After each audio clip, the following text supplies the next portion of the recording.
alasan saya jual itu karena ketemu opportunity lain yang lebih menarik. Karena sekali lagi trading game of probability, bukan gambling, gitu ya. Utama itu apa sih perlu diperhatikan dan wajib lah untuk menjadi trader yang baik, itu tips-tipsnya apa aja sih yang bisa di-sharing gitu?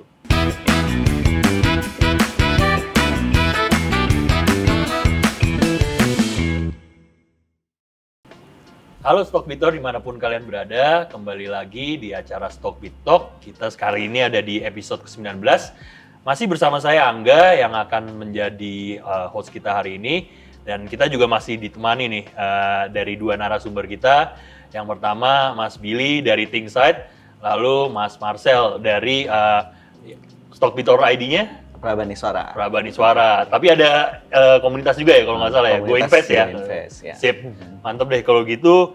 Kita lanjut ini nih, sekarang ada temanya nih untuk di episode kali ini. Karena sekarang kita ada di bulan Oktober ya, itu biasanya sangat identik dengan cerita-cerita serem lah atau cerita-cerita horor gitu ya.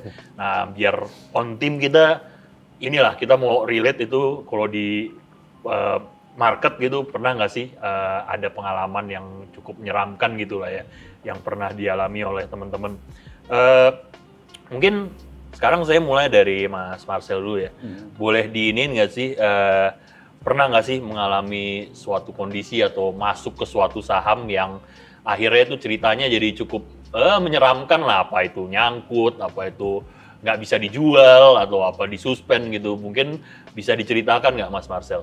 Oh iya, untuk saya kan udah mulai start itu 2011 ya, jadi mungkin saya masih beberapa saham yang dulu terkenal gorengan, misalnya Sril, ya saya sebut mereknya. Sril ini dulu saya waktu itu belum sepaham sekarang ya tentang teknikal dan trading, makanya mungkin saya develop manajemen resiko juga.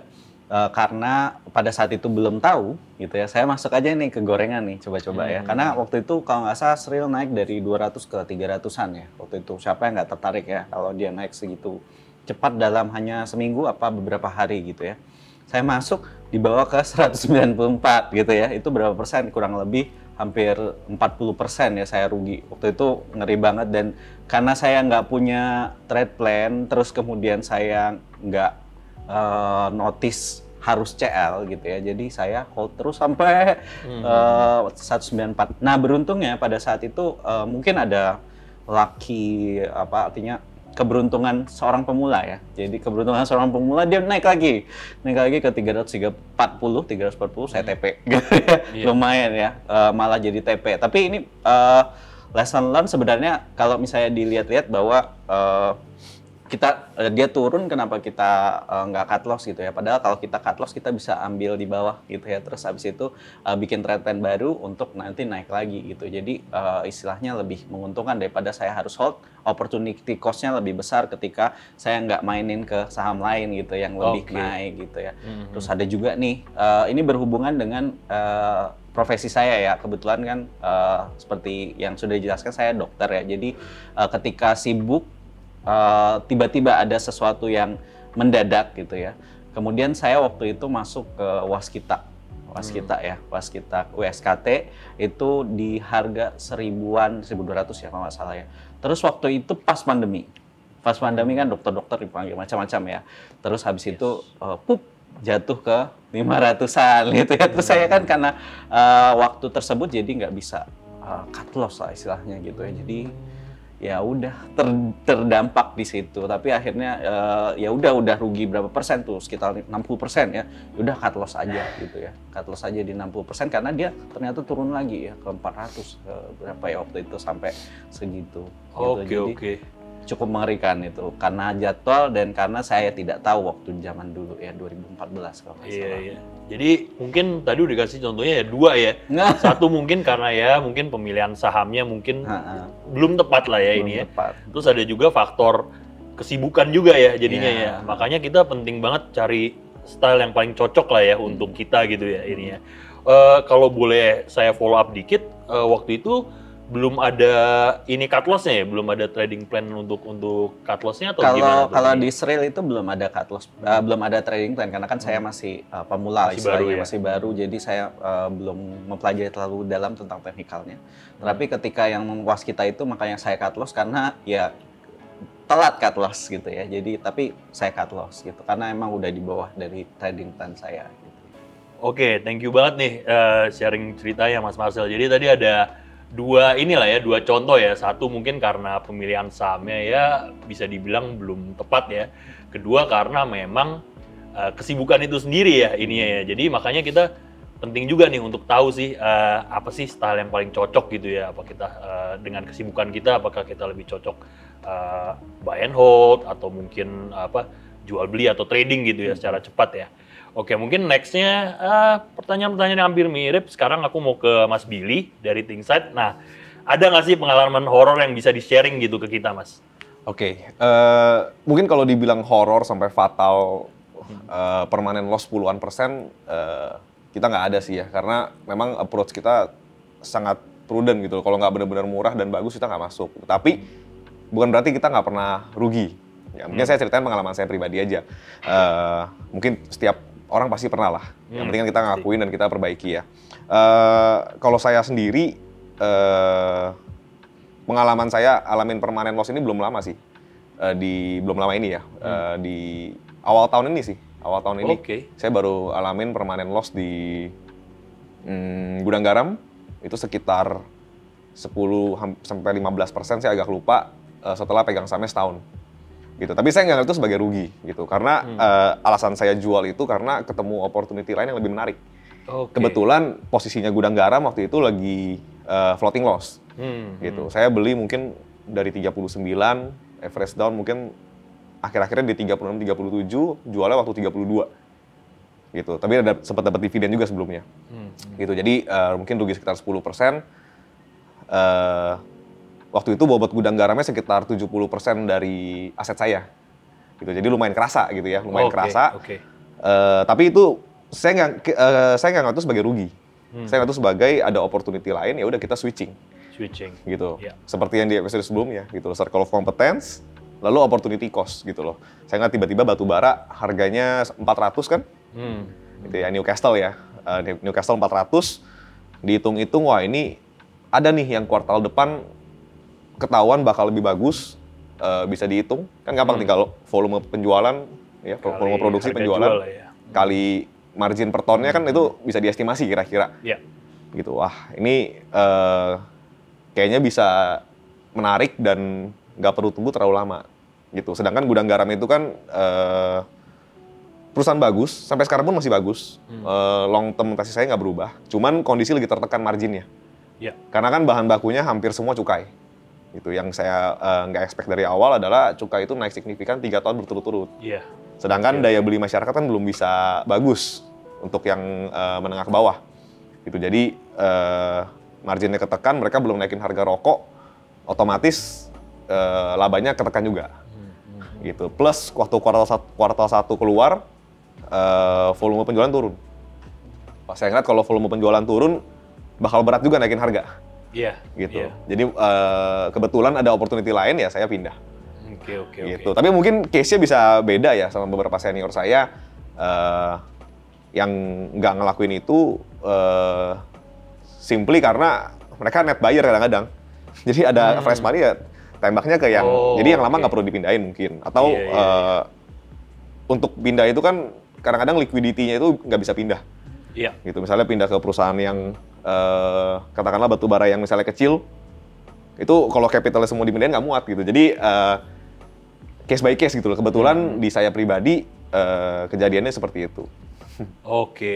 Menarik banget. Jadi sebenarnya tadi nggak cuman ya sebenarnya kita belum give up sama nih saham, tapi ada opportunity lain yang lebih baik ya.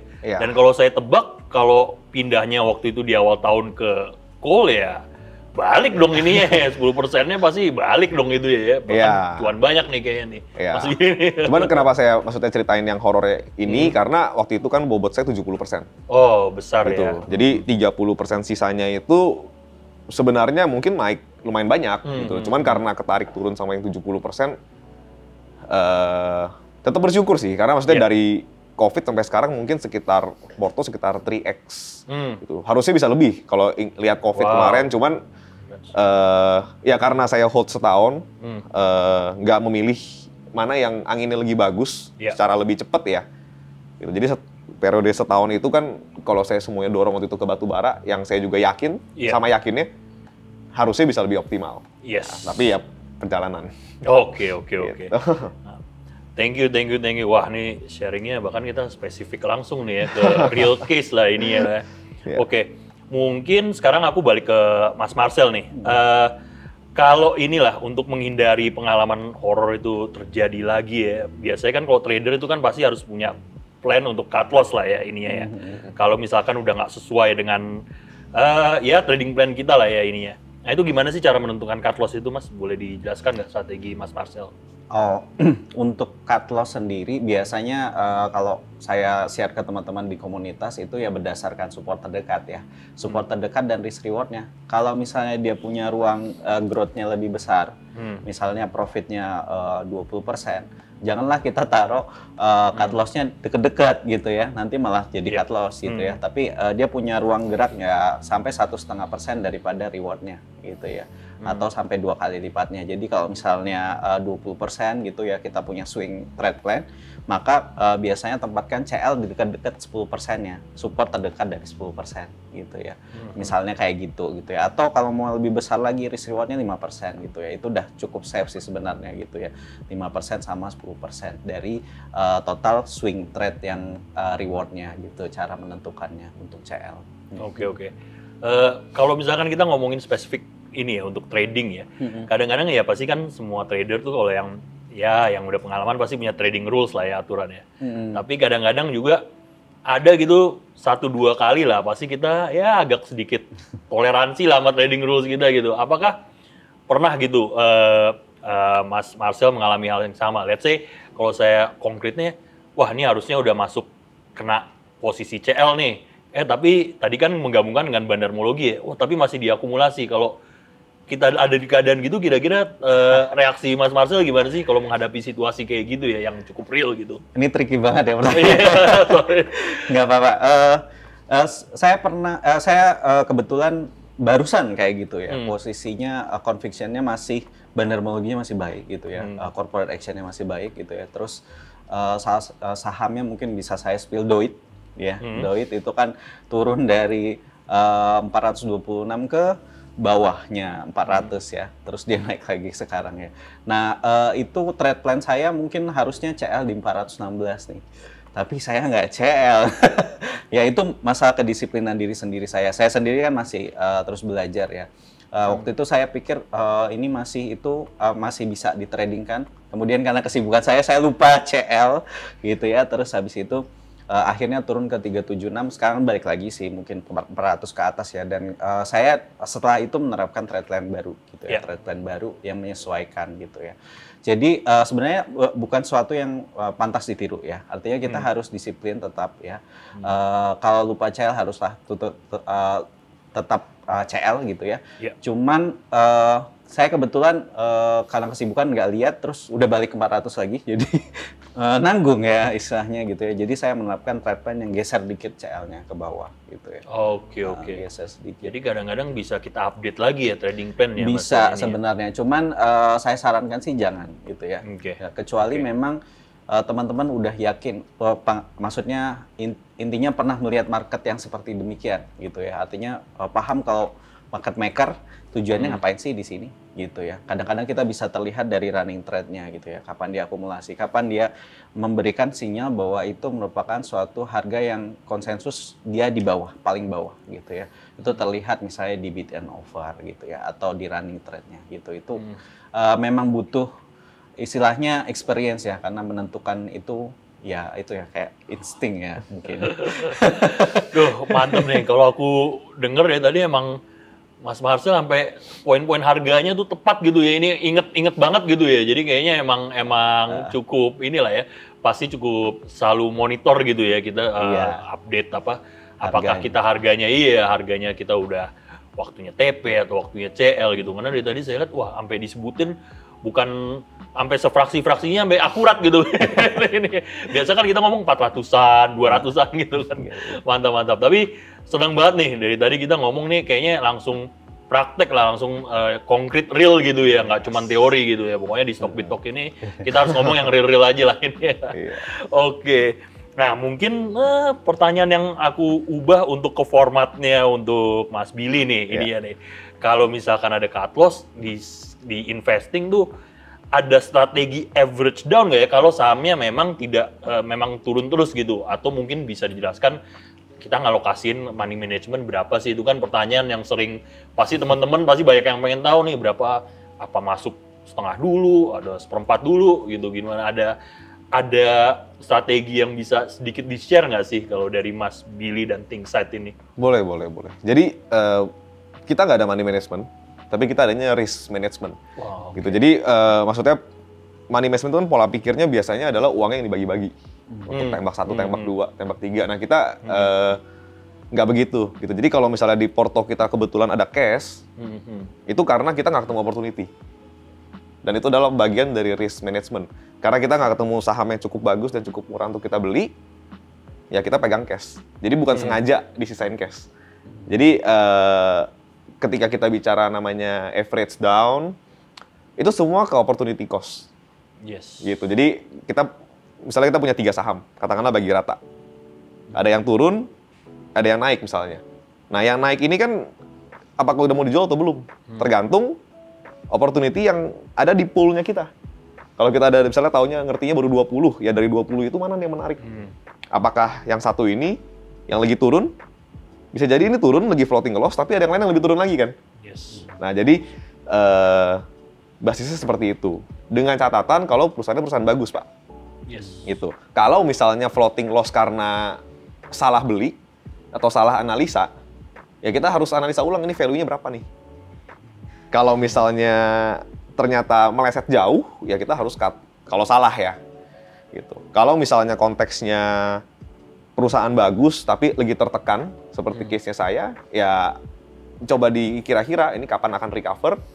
One day sih saya yakin recover kalau case-nya Gudang Garam, cuman kapan dan yang sekarang di depan mata ada apa. Yes. Gitu. Saya malah pindah ke rokok lagi, cuman yang lain yang secara peta persaingannya lebih anginnya lebih bagus gitu kan. Jadi case by case, intinya sebelum kita tembak average down atau apapun, coba cek lagi alasan kita beli pertama kali itu apa dan apakah masih sesuai atau tidak. Gitu. Jadi semua balik ke reasoningnya. Gitu. Kita biasa ada list pertanyaan kualitatif yang kita harus jawab gitu. Oke. Ini saya mau agak usil dikit nih mungkin nih ke Mas Billy. Kalau misalkan Mas Marcel tadi bilang sebenarnya ada namanya fundamental trading gitu ya. Jadi sebenarnya ada dikit-dikit ada darah fundamentalis juga nih ini ya.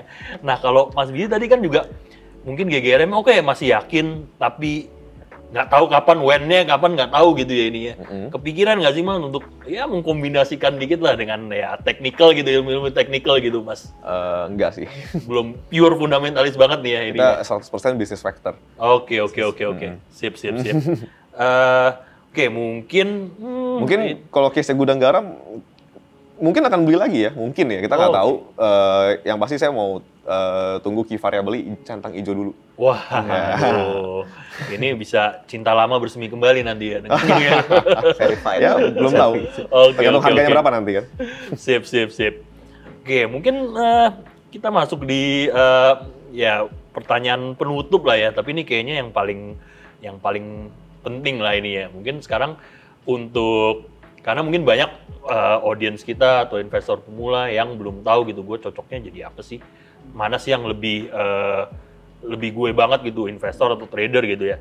Nah mungkin dari Mas Marcel dulu deh, ada tips nggak sih ya, boleh 3 atau ya kalau nggak sampai 3 juga boleh, kalau mau lebih juga boleh. Mungkin yang paling utama itu apa sih perlu diperhatikan dan wajib lah untuk menjadi trader yang baik, itu tips-tipsnya apa aja sih yang bisa di-sharing gitu?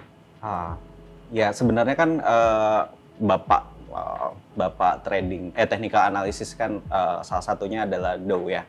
Bapak Dow itu sudah menciptakan beberapa key rules ya terhadap technical ya. Artinya dia bilang bahwa Salah satunya adalah market discounts everything ya, artinya pricesnya discounts, misalnya fundamental ataupun psikologis atau kondisi politik makro dan mikro itu tercermin dalam harga menurut beliau ya, menurut teknikalis Pak Do ini ya.